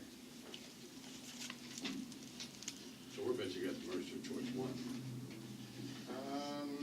Actually, we're gonna be at the mercy of IDEM for permits and the Army Corps of Engineers. Any assistance through your office, please? We beg your help, okay? That's something we don't wanna lose. Next, paving proposal. You might as well not even got up. Well, now sit down. Okay,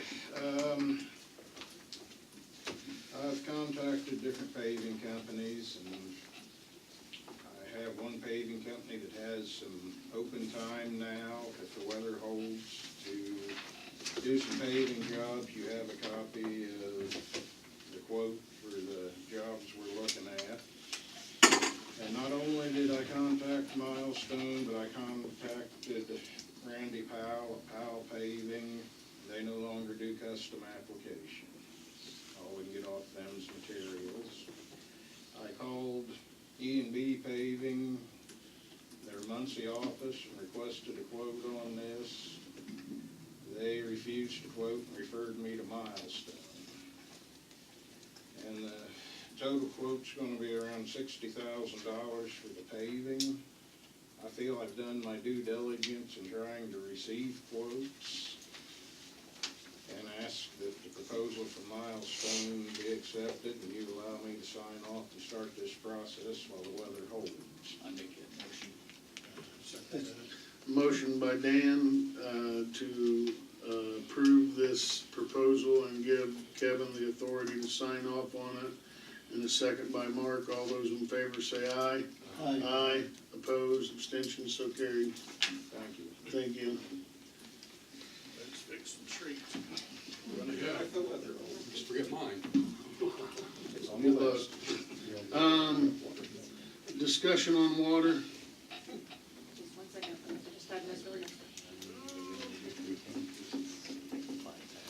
Okay. When the information was asked about for the 10% versus the 30%, I went back and pulled all of the information, and I sent you guys the information from the original card that said everything was 10% except electric and water, and it was 10% on the first $3 and 3% on all over $3 will be added to electric and water. The others were all 10%, and I was questioned if everything was 10%, and it, I went back through and pulled all the ordinances, and everything was done prior to, like in 1987, 2004, for water and wastewater, or for wastewater and stormwater, and electric was done in 2016, and I thought it was done in water, and I apologize, it was not. It was not in the 2009. So water technically is not at the 10% across the board, it's 10% of the first $3, 3% after. And I'm asking that we fix that to make everything 10% across the board. That's a standard that's most everywhere, because trying to figure out 10% of the first $3 and 3% after that, it's. But the electric is done, the wastewater, stormwater, trash, everything else is. I would also like, here's another thing, we'll go forward with this to next week's meeting, give every council member a chance to take a look at that. If you got financial numbers of what we've collected or what we can collect on that, what the norms, I know you can't predict how many people are gonna be late on their bills. But, and then, I don't know, if somebody's late on their bill, and I have been a couple times, I'm the first to admit that on this board, you know, I'm sure everybody in their life sometimes forgot a date to pay something, or one to pay that, but, it does cost us inconvenience for not making our payments on time, so I can see where that would be, but does it have to be 10, or is it just a standard that we wanna sit everybody at and take a look at information, so, I know for wastewater, it's a state statute. okay. 10%. That's the one that I did look up, because I actually went back. It was in with water. And you said you forwarded all this to us? Oh, okay. I'll take a look at it in a little bit more detail. Yep. And then there's another part of it too, because when I was in there and I had sent the question to Ed Martin, because there was an ordinance that said we used to do quarterly water meter readings, but I only found it was a motion that changed it to monthly. And I had asked Ed if that needs to be put in an ordinance instead of a motion, because it was an ordinance originally. I think you gotta go way back in the 90s, whenever that started, that's what I'm looking through, because Council minutes from 1997. that was It was just a motion. one of, well, there was some before that, because they used to read them only once every 3 months, and then they divided that bill by thirds, and then sent out, and that was in the 90s, before we even came on the board, and then we tried to do away with, then they got to doing it, trying to catch up, because you was always a quarter behind. Right, and that's what I'm saying, it just And was, so forth. it was just made in a motion instead of actual ordinance, because everything in an ordinance should be changed by ordinance. Well, I'm still That's what I looking through was some just- stuff with whenever that came up. So Okay. I've got all that. And I think everybody, you originally brought this question up to me, sorry about that, Dan.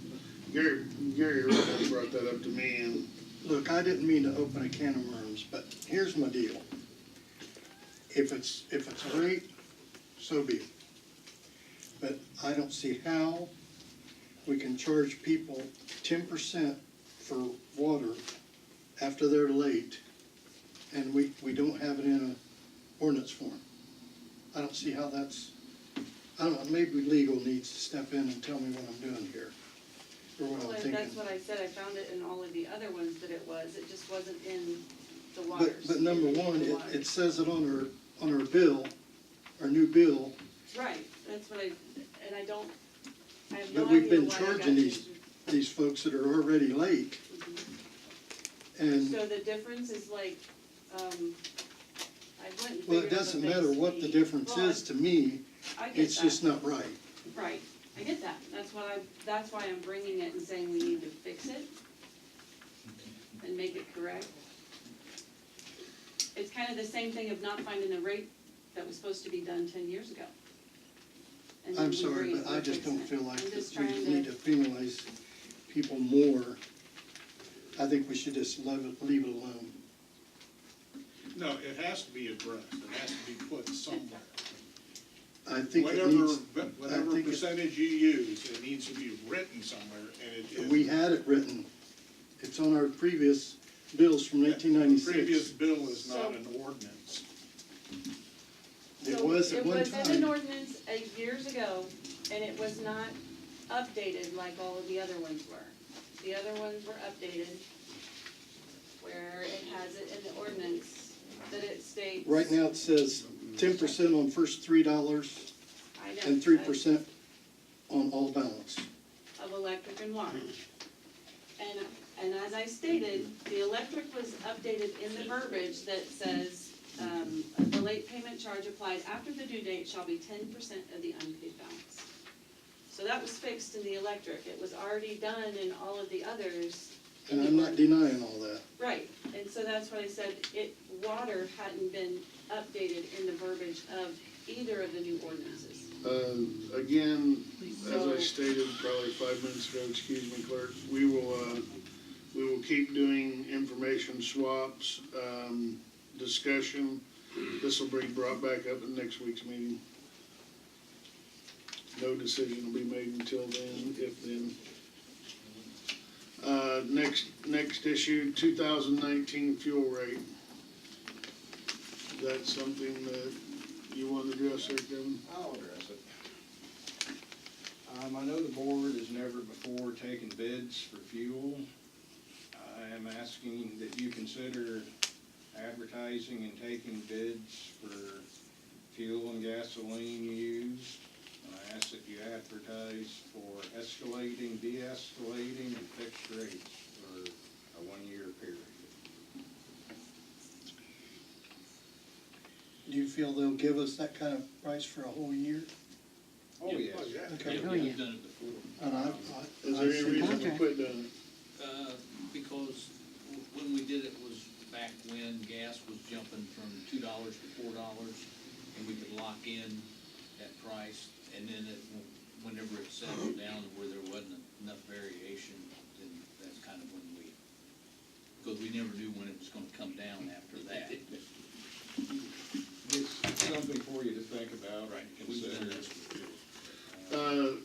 Yeah, let's take that to next meeting as well, and then if by then, one of the council members, along with myself or myself, want to make a motion, we'll move towards that direction. Okey-doke, thanks for bringing that up.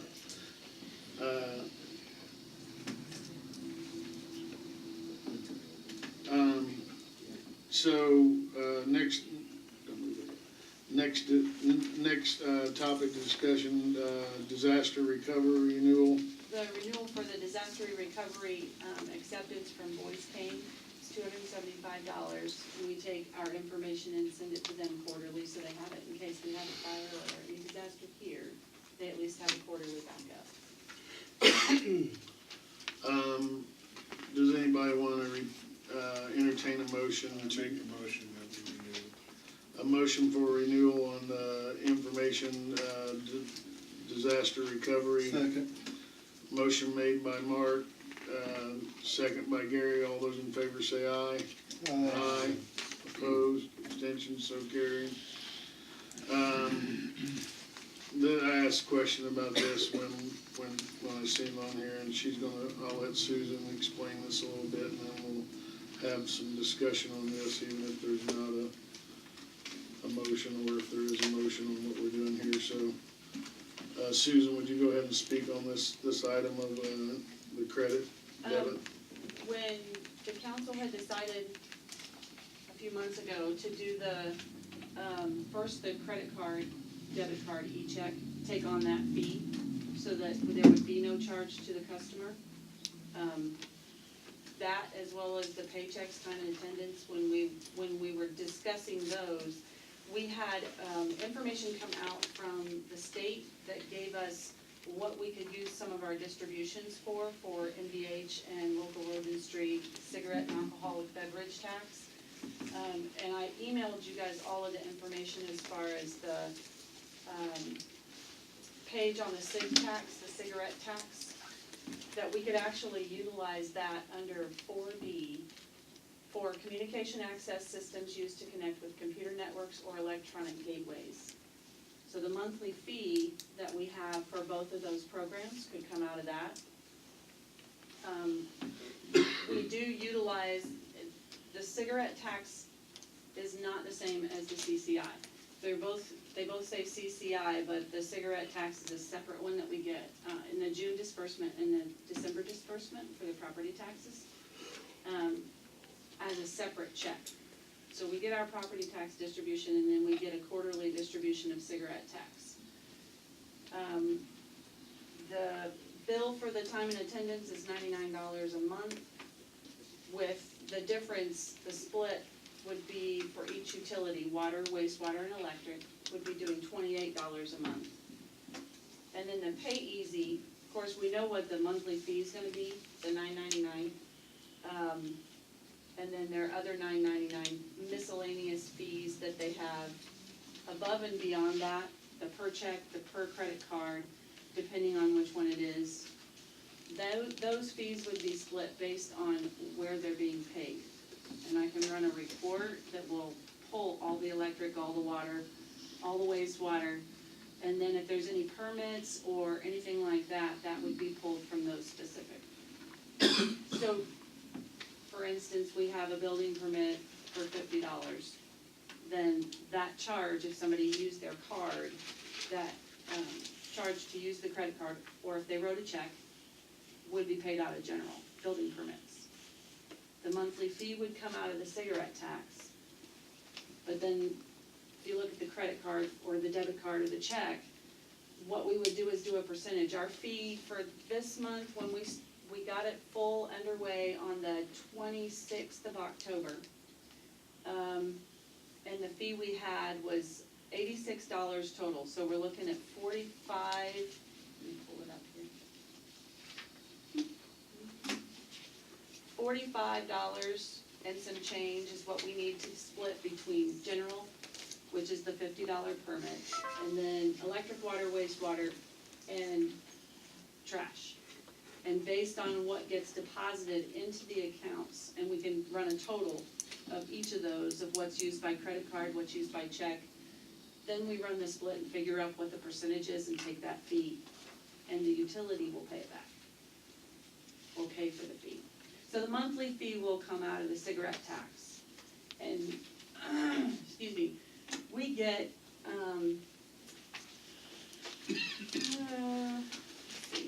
last year, for the distribution, we had $6,206 put into the cigarette tax fund. And the year before that, in 16, was $6,500. So far this year, we've gotten $2,819.38. So we get roughly $6,000 a year for the cigarette tax. So you're looking at $1,200 for the time and attendance, and then you're looking at roughly $200, because there's taxes on the fees that we have to pay, because now you pay taxes on everything. And then the difference of those fees would be split between the utilities, or what it comes out of. So if it comes out of general, if there's a tap fee, then that, whether it's water or wastewater, will pay for that charge. Does that make sense? I'm digesting it up here. Okay. So how much is in the cigarette fund as we speak? As of today, let me pull my